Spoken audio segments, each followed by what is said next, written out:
नमोर्यन्ताणं नमो सिद्धाणं नमो ऐर्याणं नमो वज्रायाणं नमो लोहे सव्वसाहुणं।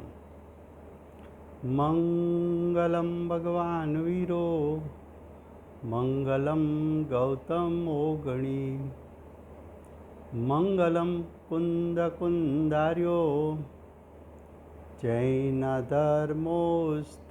मङ्गलम्।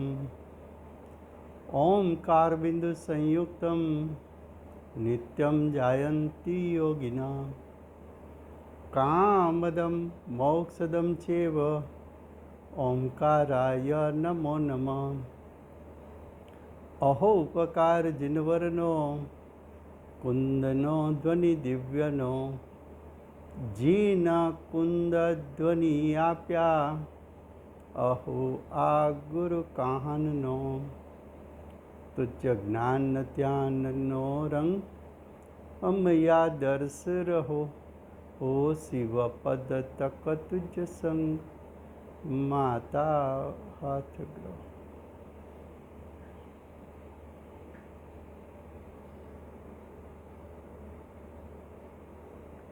आ अष्टपाहुर नामनु अध्यात्मशास्त्र है। भगवत कुंकुंदाचार्य देवे प्रथम पाहुड़ दर्शन पाहुड़नी रचना करी है। दर्शन पाहुड़नी रचना में आचार्य भगवान प्रथम मांगलिक करे छे। मांगलिक करीने प्रतिज्ञा करे छे। प्रतिज्ञा में आचार्य भगवंते कहू के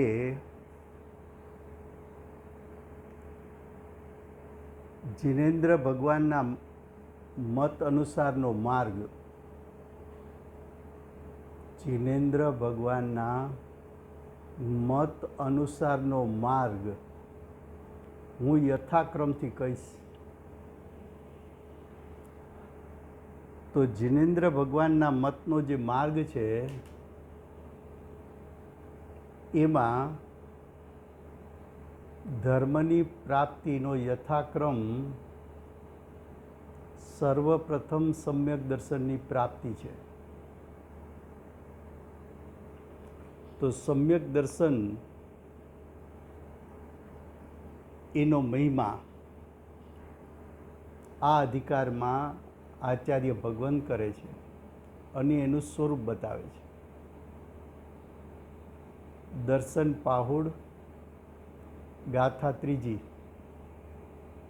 एनु हेडिंग छे हवे कहेवामां आवे छे के हवे एटले पूर्वे अमे सम्यक दर्शनનું स्वरूप बताव्યું છે। सम्यक दृष्टिना चिन्हों बताव्या छे। सम्यक दृष्टिना गुणों बताव्या छे। सम्यक दृष्टिना अंगों बताव्या छे। एटलुं कह्या पछी कहेवामां आवे छे के अंतरंग सम्यक दर्शन विना अंतरंग सम्यक दर्शन कहता ध्रुव स्वभावनो आश्रय लईने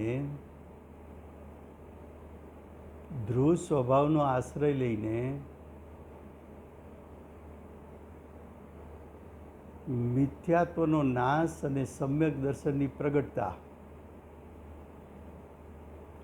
ध्रुव स्वभावनो आश्रय लईने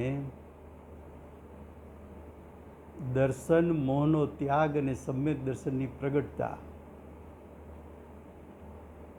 ध्रुव स्वभावनो आश्रय लईने अनंतानुबंधीना क्रोध मान माया लोभ एनो नाश अने स्वरूपाचरण चारित्रनी प्रगटता एवी प्राप्ति कर्या विना એટલે કે સ્વાનુભૂતિ કર્યા વિના બાહ્ય ચારિત્રથી બાહ્ય ચારિત્ર એટલે 10 પ્રકારના પરિગ્રહનો ત્યાગ, શરીરની ક્રિયા અને શુભ ભાવ. સમ્યક દર્શનની પ્રાપ્તિ કરી નથી, પણ બાહ્ય ત્યાગ કર્યો. સમ્યક દર્શનની પ્રાપ્તિ કરી નથી, શરીરની ક્રિયા કરી. સમ્યક દર્શનની પ્રાપ્તિ કરી નથી અને શુભ ભાવમાં ઊભો છે. તો સમ્યક દર્શન વગર શુભ ભાવનો ત્યાગ, શરીરની ક્રિયા કે બાહ્ય ત્યાગ, આવા બાહ્ય ત્યાગથી નિર્વાણ એટલે મોક્ષ, મોક્ષની પ્રાપ્તિ થતી નથી. હવે ગાથાના શબ્દો છે.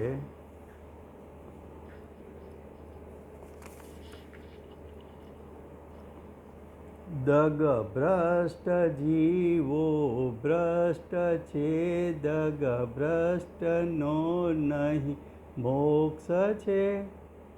ચારિત્ર ભ્રષ્ટ મુકાય છે, દગ ભ્રષ્ટ નહીં મુક્તિ લહે. શું કહે છે હવે અર્થ એનો? જે પુરુષ કહેતા આત્મા, જે આત્મા દર્શનથી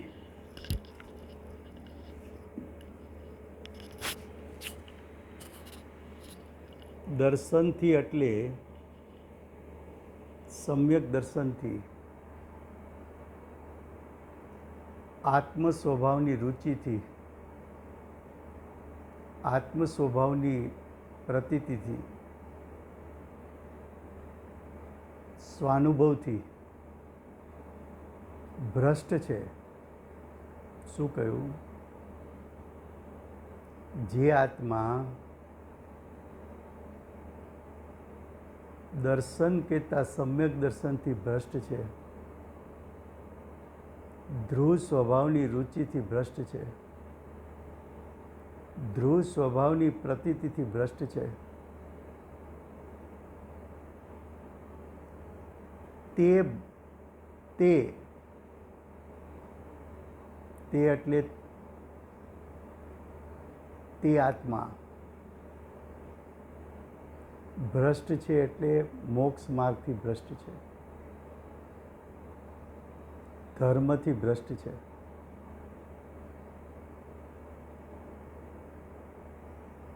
ધર્મના મૂળથી ભ્રષ્ટ છે. હવે કે છે જે દર્શનથી ભ્રષ્ટ છે, એટલે કે સમ્યક દર્શનથી ભ્રષ્ટ છે, તેનો નિર્વાણ નથી, તેને મોક્ષની પ્રાપ્તિ થતી નથી. કારણ કે એમ પ્રસિદ્ધ છે કે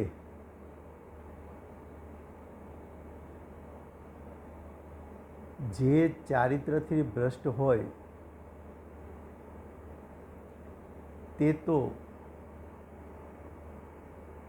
સિદ્ધિને એટલે તાત્પર્યને એટલે તાત્પર્ય શું છે?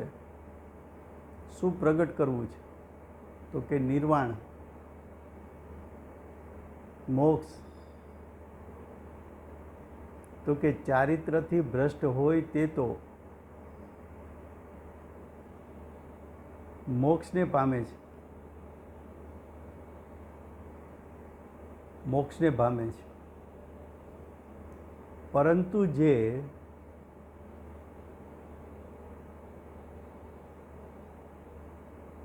સમ્યક દર્શનથી ભ્રષ્ટ હોય તે નિર્વાણને પ્રાપ્ત થતો નથી.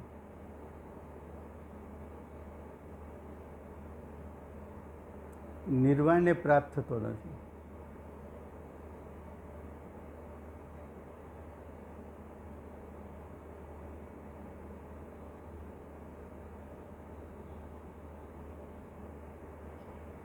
શું કહે છે? જે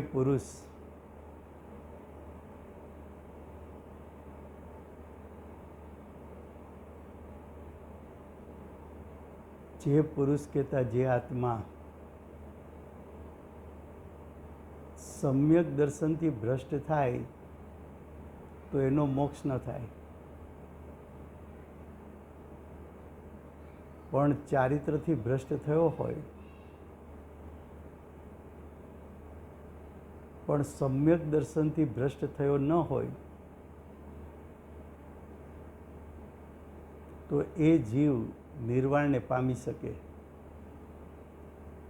હવે એનો અર્થ શું? આચાર્ય ભગવંત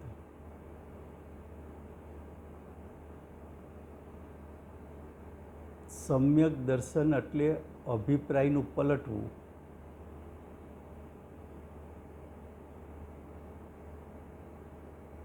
અને સમ્યક ચારિત્ર એટલે આચરણ.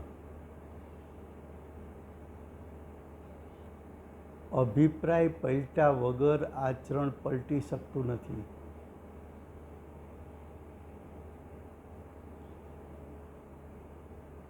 શ્રદ્ધા ગુણનો સ્વભાવ એવો છે, શ્રદ્ધા ગુણની પ્રકૃતિ એવી છે, પ્રકૃતિ એટલે સ્વભાવ.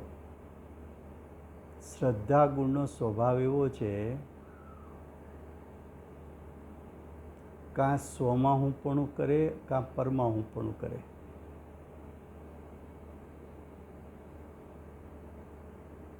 કાં સ્વમાં હુંપણું કરે અને કાં પરમાં હુંપણું કરે.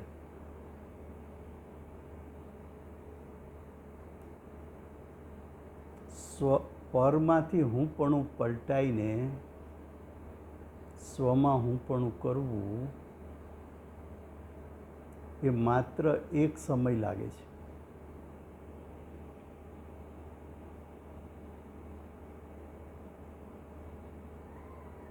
જ્યારે ચારિત્ર ગુણ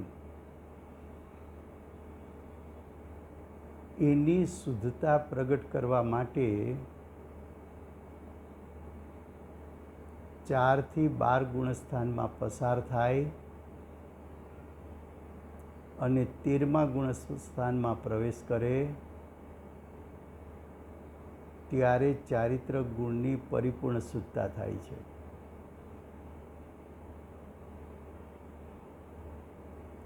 ચારિત્ર ગુણનો સ્વભાવ એવો છે કે ક્રમે ક્રમે કરીને શુદ્ધ થાય છે. ચારિત્ર ગુણની પરિપૂર્ણ શુદ્ધતા એક સમયમાં થઈ શકતી નથી. ચારિત્ર ગુણની શુદ્ધતામાં ક્રમ છે. પ્રથમ અનંતાનુબંધી કસાઈ જાય, પછી અપ્રત્યાખ્યાન કસાઈ જાય, પછી પ્રત્યાખ્યાન કસાઈ જાય, પછી સંજોલન કસાઈ જાય. એવો ક્રમ છે. શ્રદ્ધા ગુણમાં એવો ક્રમ પડતો નથી. એક વાત.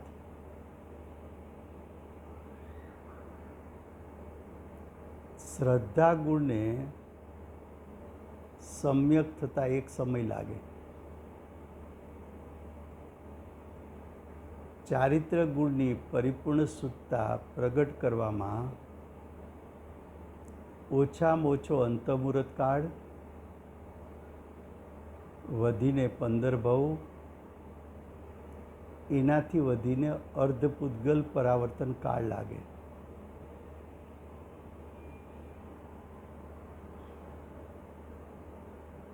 જે જીવ સમ્યક દર્શનથી ભ્રષ્ટ થાય એ જીવ ફરી પાછો સમ્યક દર્શન પ્રાપ્ત કરીને વધુમાં વધુ 15 ભવે પણ મોક્ષે જઈ શકે, પણ અપવાદ જીવો એવા છે કે સમ્યક દર્શનથી ભ્રષ્ટ થઈને અર્ધપૂતગલ પરાવર્તનનો કાળ સંસારમાં પરિભ્રમણ કરીને પછી મોક્ષે જાય.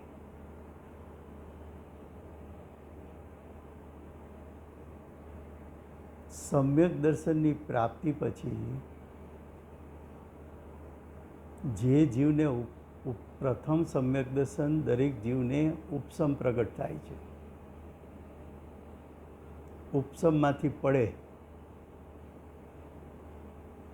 પ્રથમ ગુણસ્થાને આવે, પણ એકવાર સમ્યક દર્શન પ્રગટ કરવાની કળા શીખી લીધી હોવાથી એ જીવ ફરીને સમ્યક દર્શન પ્રાપ્ત કરે અને જો ધારા પ્રવાહ રૂપે અંતમુહૂર્ત કાળ આત્માના શુદ્ધ સ્વભાવમાં ટકી જાય, સ્થિરતા કરી જાય, તો અંતમુહૂર્ત કાળમાં ચારિત્ર દશા પ્રગટ કરીને ચારિત્ર દશામાં પરિપૂર્ણ શુદ્ધતા પ્રગટ કરીને મોક્ષની પ્રાપ્તિ કરી લે. તો શ્રદ્ધા ગુણ એક સમયમાં સમ્યક થઈ શકે. ચારિત્ર દશામાં પ્રથમ અશુદ્ધતા હતી, પછી શુદ્ધાશુદ્ધ દશા પ્રગટ થઈ, પછી પૂર્ણ શુદ્ધતા પ્રગટ થઈ, એવો ક્રમ પડે.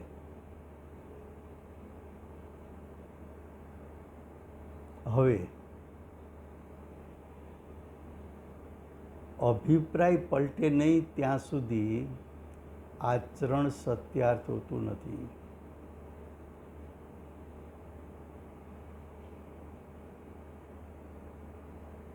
આચરણમાં ભ્રષ્ટ થયો પણ સમ્યક દર્શન ગુમાવ્યું નહીં.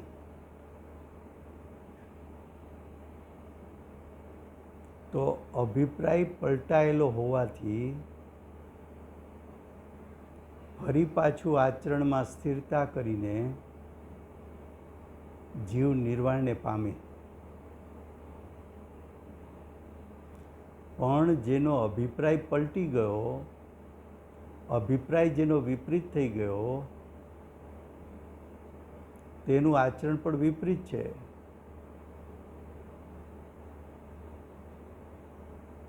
એટલે સમ્યક દર્શનથી ભ્રષ્ટ થયો, અભિપ્રાયમાં વિપરીતતા આવી, તો એ જીવ ફરી પાછો નિર્વાણને પામી શકતો નથી. જો ભાવાર્થ, જેવો જીન મતની શ્રદ્ધાથી ભ્રષ્ટ છે, જેવો જીનેન્દ્ર ભગવાનનો મત, જીનેન્દ્ર ભગવાનનો ઉપદેશ, જીનેન્દ્ર ભગવાનની આજ્ઞા, પરંપરામાં ગણધરોની આજ્ઞા, આચાર્ય ઉપાધ્યાય સાધુઓની આજ્ઞા, શ્રાવક શ્રાવિકા અર્જિકાની આજ્ઞા અને સમ્યક દ્રષ્ટિઓની આજ્ઞા,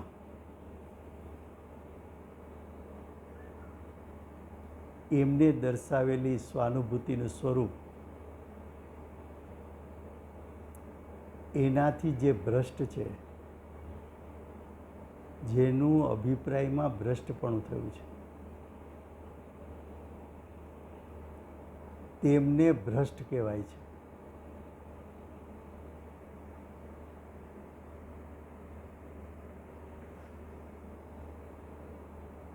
તેમને ભ્રષ્ટ કહેવાય છે. સમ્યક દ્રષ્ટિ, શ્રેણી આરોહણ કરીને, ક્ષપક શ્રેણી આરોહણ કરીને 11મા ગુણસ્થાને ગયો. ત્યાંથી પટકાણો 6ઠ્ઠે ગુણસ્થાને આવ્યો. એ 6ઠ્ઠે ગુણસ્થાને આવ્યો ત્યાં સુધી ચિંતા નથી. એ ફરી પાછો ક્ષાયિક શ્રેણી આરોહણ કરીને મુક્તિને પામી શકે. 6ઠ્ઠેથી 5મે ગુણસ્થાને આવ્યો, ચિંતા નથી. એ ફરી પાછું ભાવલિંગ પૂર્વકનું દ્રવ્યલિંગ ધારણ કરીને શ્રેણી આરોહણ કરીને નિર્વાણ પામી શકે. 5મામાંથી 4થે આવ્યો,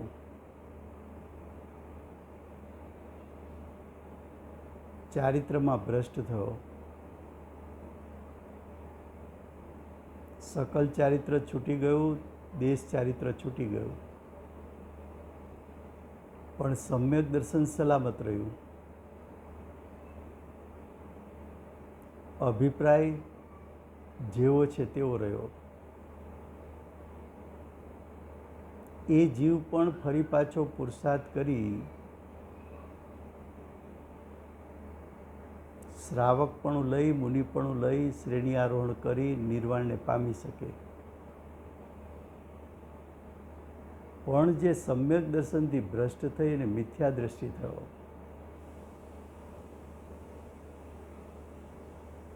તો જ્યાં સુધી ફરી પાછું સમ્યક દર્શન પ્રાપ્ત ન કરે, ધર્મના મૂળને પ્રાપ્ત ન કરે, મોક્ષ માર્ગના મૂળને પ્રાપ્ત ન કરે, અભિપ્રાય પલટાય નહીં,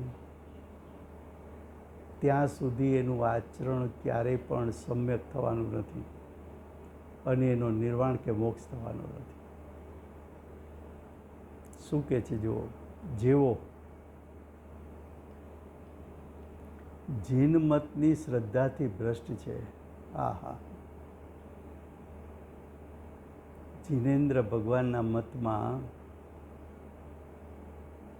ધર્મના સ્વરૂપની શરૂઆત સમ્યક દર્શનથી કહી છે. જીનેન્દ્ર ભગવાનના મત અનુસાર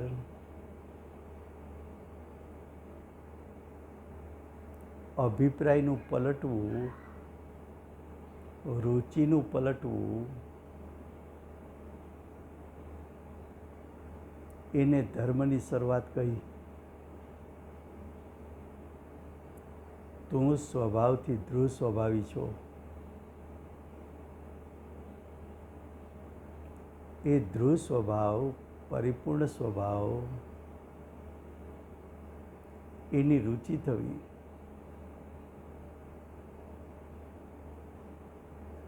એની રુચિ થવી.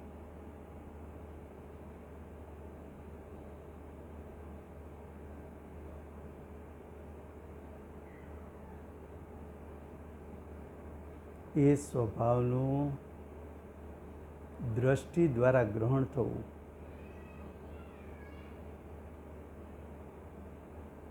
ધ્રુવ સ્વભાવમાં હું પણ સ્થાપિત થવું.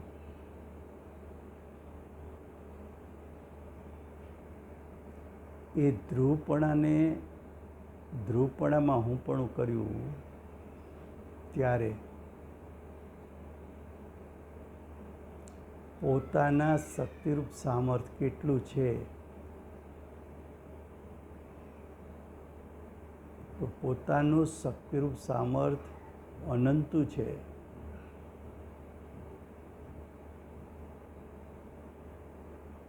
એવો અભિપ્રાય થતાં હું સિદ્ધ સમાન છું, એ કોઈને પૂછવા જવાની એને જરૂર પડતી નથી.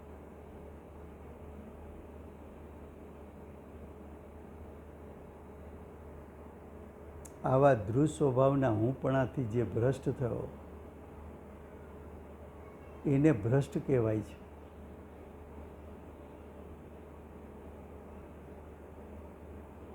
જે શ્રદ્ધાથી ભ્રષ્ટ નથી, જેનું સમ્યક દર્શન નાશ પામ્યું નથી, જેનું હું પણ જ્ઞાયક સ્વભાવમાંથી છૂટ્યું નથી, પરંતુ જ્ઞાયક સ્વભાવમાં હું પણ છૂટ્યું નહીં, પરંતુ કદાચિત કર્મના ઉદયથી, એટલે કે તીવ્ર કર્મના ઉદયથી ચારિત્રમાં વિચલિત થયો, સ્વરૂપમાં ટકી ન શક્યો, સ્વરૂપમાં ચારિત્ર સંબંધી કોઈ અનાચાર દોષ થયો, તો ચારિત્ર ભ્રષ્ટ થયું. મુનિ હતો તો શ્રાવક થઈ ગયો, શ્રાવક હતો તો સમ્યગ્રષ્ટિ થઈ ગયો. એવો જ ચારિત્રથી ભ્રષ્ટ થયો છે. તેમને ભ્રષ્ટ કહેતા નથી. કઈ અપેક્ષાએ ભ્રષ્ટ કહેતા નથી? તો કે એનો અભિપ્રાય પલટાણો નથી, માટે અમે ભ્રષ્ટ કહેતા નથી. સમ્યક દર્શનનું મૂળ નાશ પામ્યું નથી, માટે અમે એને ભ્રષ્ટ કહેતા નથી. જેમ ઝાડ ઉપરથી પાનખર આવે, ફળ ફૂલ પાન બધું ઝાડમાંથી ખરી પડે, પણ ઝાડના મૂળિયા સલામત છે. એ 5-15 દી, મહિનો, 2 મહિના, 6 મહિને ફરી પાછા ફળ ફૂલ અને પાન એમાં ઉગી જવાના છે. ફરી પાછું ચારિત્ર ખીલી ઉઠવાનું છે. સમ્યક દર્શન આચાર્ય ભગવંત પ્રતિજ્ઞામાં એમ કહે છે કે જિનેન્દ્રના મત અનુસાર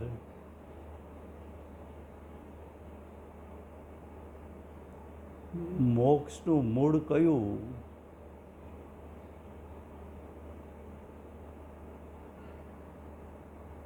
જિનેન્દ્રના મત અનુસાર મોક્ષનો યથાક્રમ કયો?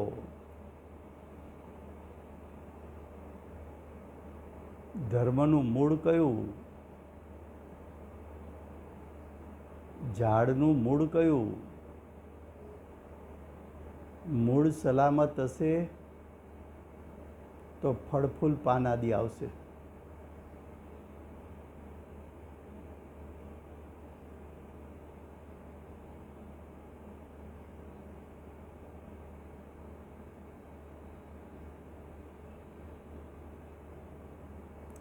હવે કહે છે,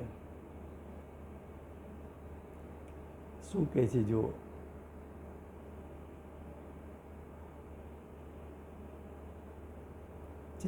ચારિત્રથી ભ્રષ્ટ થયા, ફળ ફૂલ પાન ખરી ગયા, તેને ભ્રષ્ટ કહેતા નથી. કારણ કે જેઓ દર્શનથી ભ્રષ્ટ છે તેમને નિર્વાણની પ્રાપ્તિ થતી નથી.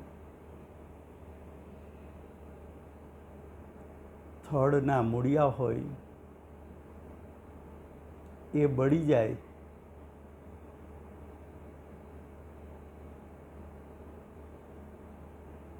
તો ઝાડ થોડા ટાઈમમાં પડી ભાંગે.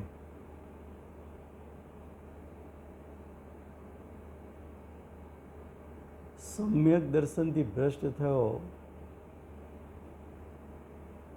અને કદાચ બહારનું આચરણ કંઈ કરતો હોય તો પણ એ પડી ભાંગવાનો છે, પડી ભાંગેલો છે. અંદરમાં મૂળમાંથી પોષણ મળવાનું નથી. સમ્યક દર્શન એ કોઈ અલૌકિક ચીજ છે.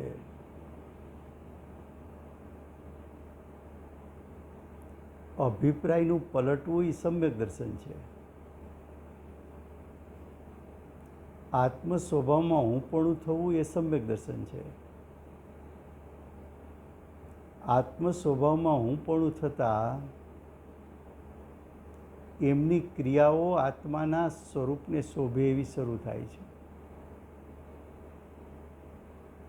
પણ જેનું આત્મામાંથી જ હુંપણું નાશ પામ્યું,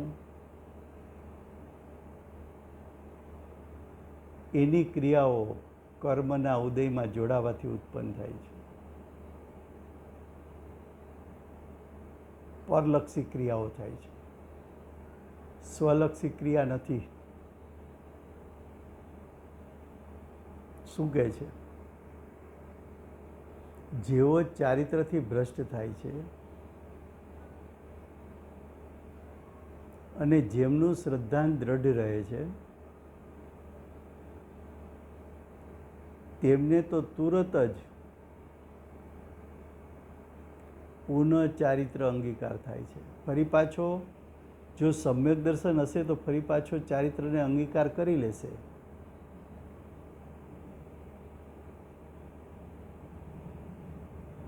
પણ એમ નથી કે બાહ્ય ચારિત્ર પાડતો હોય તો એ સમ્યક દર્શનને ગ્રહણ કરી લેશે, એવો નિયમ નથી. મહત્તા કોની વધારે? સમ્યક દર્શનની કે ચારિત્રની?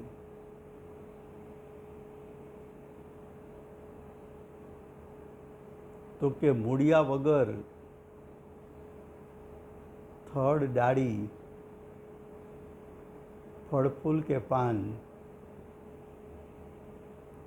શેના આધારે ઊભા રહેશે? તારો અભિપ્રાય વિપરીત તો તારું આચરણ વિપરીત. તો કે છે તેમને તો તુરત જ પુનઃ ચારિત્ર અંગીકાર થાય છે. કોને? સમ્યક દ્રષ્ટિને. અને એનો મોક્ષ પણ થાય છે. હવે કહે છે તથા દર્શન એટલે શ્રદ્ધા. દર્શન એટલે કે શ્રદ્ધાથી ભ્રષ્ટ હોય તેમને ફરીથી ચારિત્ર અંગીકાર કરવું મુશ્કેલ હોય છે.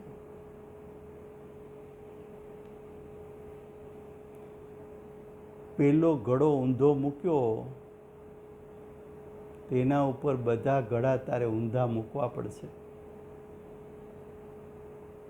પેલો ઘડો મિથ્યાત્વ, તો જ્ઞાન પણ મિથ્યા, ચારિત્ર પણ મિથ્યા.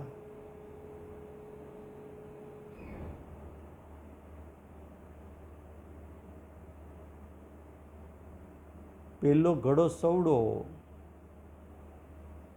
સમ્યક દર્શન, તો જ્ઞાન પણ સમ્યક, ચારિત્ર પણ સમ્યક, પુરુષાર્થ પણ સમ્યક, સુખ પણ સમ્યક, યોગનું પ્રવર્તન પણ સમ્યક.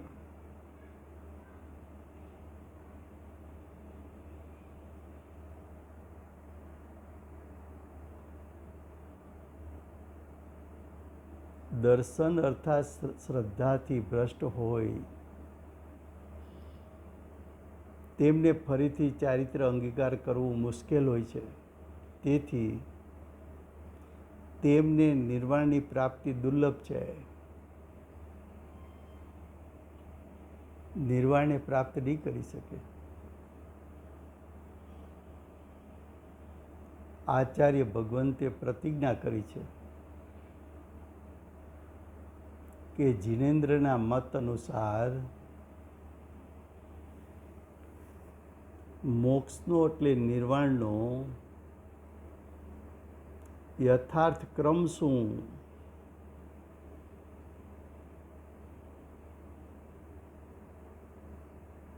આશ્રવના 5 કારણો છે: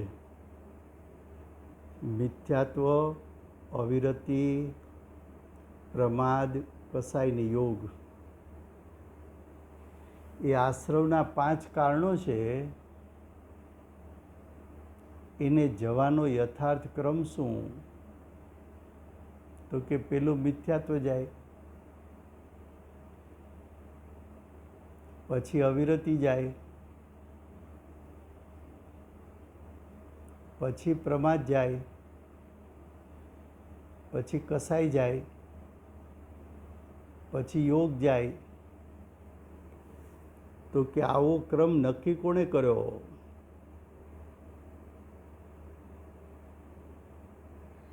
તો કે આવો ક્રમ સહજ હોય છે, કોઈએ નક્કી કર્યો નથી. પણ આવો ક્રમ હોય છે એના યથાર્થ જ્ઞાન કરાવવા માટે તીર્થંકર ભગવાને ઉપદેશમાં કહ્યું છે કે અમારા મતમાં, અમારા દર્શનમાં, એટલે કે મોહરાગ દ્વેષ રહિત દર્શનમાં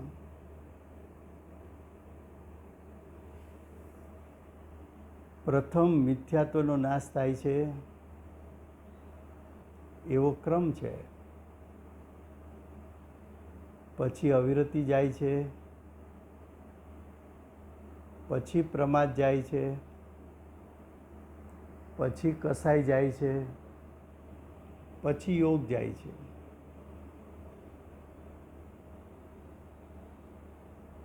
યથાક્રમ બીજી રીતે બતાવ્યો કે કસાય એની તીવ્રતા મનતા 4 પ્રકારની છે. અનંતાનુબંધી ક્રોધમાન માયા લોભ, અપ્રત્યાખ્યાન ક્રોધમાન માયા લોભ, પ્રત્યાખ્યાન ક્રોધમાન માયા લોભ, સ્વંજ્વલન ક્રોધમાન માયા લોભ. એના 4 પ્રકાર છે. એમાં પ્રથમ અનંતાનુબંધી જાય છે એવો ક્રમ છે. અને એની સાથે સિદ્ધાંત એવો છે કે મિથ્યાત્વ અને અનંતાનુબંધી બંને સાથે જાય. ભગવાન તીર્થંકર પરમાત્મા 3 કાળ 3 લોકને જાણનારા, વિશ્વનું સ્વરૂપ એટલે 6 દ્રવ્યનું સ્વરૂપ જાણનારા, પોતાના પરિપૂર્ણ જ્ઞાન દ્વારા વસ્તુનું સ્વરૂપ જેમણે જાણ્યું છે એવા તીર્થંકર પરમાત્માએ એમની દિવ્ય ધ્વનિમાં નિર્વાણની પ્રાપ્તિનો યથાક્રમ જાણ્યો છે, યથાક્રમમાંથી પસાર થયા છે, યથાક્રમને અનુભવ્યો છે અને કહે છે કે પ્રથમ મિથ્યાત્વ જાય અને મિથ્યાત્વને અનંતાનુબંધી કસાઈ સાથે જુગલ જોડી હોવાથી બંને રહે પણ સાથે અને જાય પણ સાથે. પેલું મિથ્યાત્વ ગયું. કસાઈ તરફથી જોવા જાવ તો પ્રથમ અનંતાનુબંધી ગયું.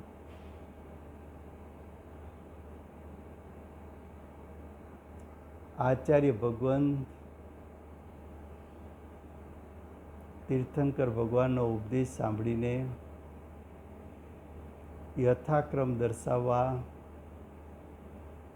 ભિન્ન ભિન્ન શાસ્ત્રોમાં 3 પ્રકારથી વાત કરે છે. પહેલો પ્રકાર આશ્રવના 5 કારણો. તો એમાં યથાક્રમ મુજબ પ્રથમ જાય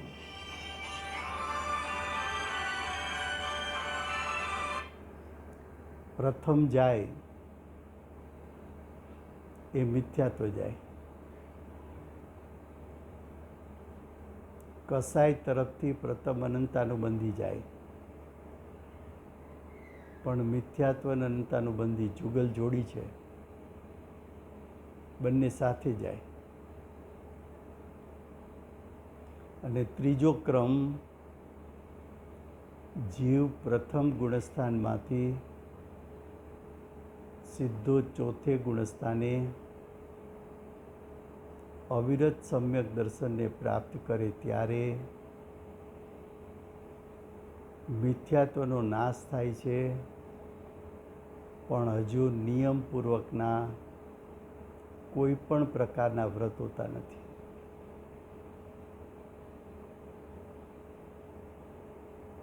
જિનેન્દ્ર ભગવાનના મત અનુસાર દર્શાવેલો યથાક્રમ જે જીવ સ્વીકારતો નથી એને યથાક્રમ વિશે વિપરીતતા હોવાથી એ જીવ મિથ્યાત્વને દ્રઢ કરી નીચી ગતિઓ તરફ એટલે કે નરક અને નિગોદ તરફ જાય છે. મિથ્યાત્વ સૌથી મોટામાં મોટું પાપ. જેણે તીર્થંકર ભગવાનના ઉપદેશનો સ્વીકાર ન કર્યો, તીર્થંકર ભગવાને નિર્વાણની પ્રાપ્તિ માટે જે ક્રમ બતાવ્યો એ યથાક્રમ ન સ્વીકાર્યો એટલે કે ક્રમમાં વિપરીતતા દાખલ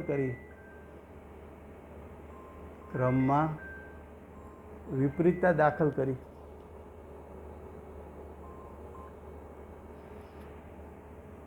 હવે કહે છે માટે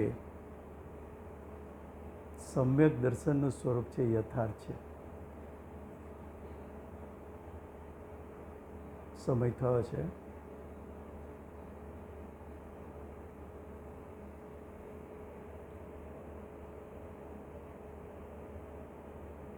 દિવ્ય ધ્વનિમાં યથાક્રમ દર્શાવનાર શ્રી સિમંદર ભગવાનનો જય હો.